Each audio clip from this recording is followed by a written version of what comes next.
Sausage មួយអូន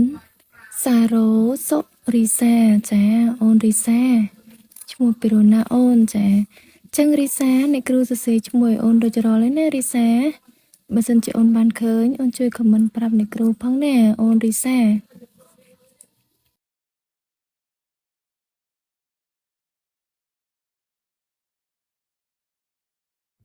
សរសេរឈ្មោះអូនស្រីនុតចាស្រីនុតអូនឈ្មោះពីរខ្លាំងណាស់អូនស្រីនុតចា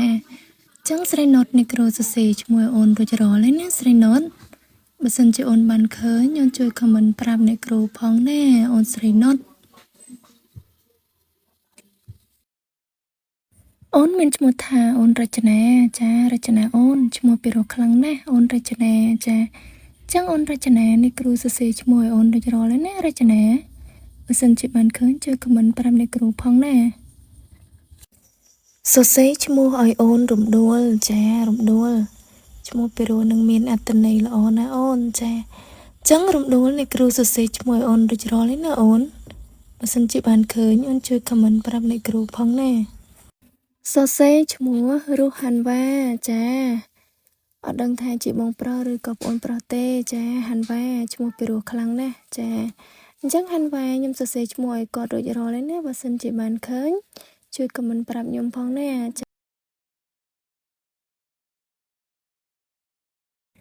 មកសរសេរឈ្មោះឲ្យអូនម៉ាឡាម្ដងចាម៉ាឡាឈ្មោះពីរខ្លាំងណាស់អូនចាចឹងម៉ាឡាអ្នកគ្រូសរសេរឈ្មោះឲ្យអូនរួចរាល់ហើយណាម៉ាឡាបើសិនជាអូនបានឃើញអូនជួយខមមិនប្រាប់អ្នកគ្រូផងណាអូនម៉ាឡា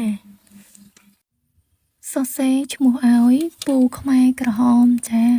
អត់ដឹងថាគាត់ឈ្មោះអីទេតែគាត់ឲ្យសរសេរឈ្មោះអញ្ចឹងគាត់សរសេរតាមគាត់ទៅចា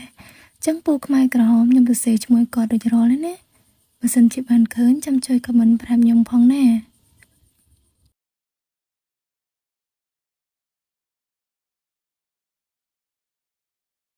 រីករាយថ្ងៃអាទិត្យថ្ងៃសម្រាប់ចាសូមឲ្យមានសេចក្តីសុខសុភមង្គលជួបតែសំណាងល្អទាំងអស់គ្នាចាថ្ងៃនេះអ្នកគ្រូសរសេរពាក្យសេចក្តីសុខចាសូមឲ្យអ្នកដែលបានឃើញបានស្ដាប់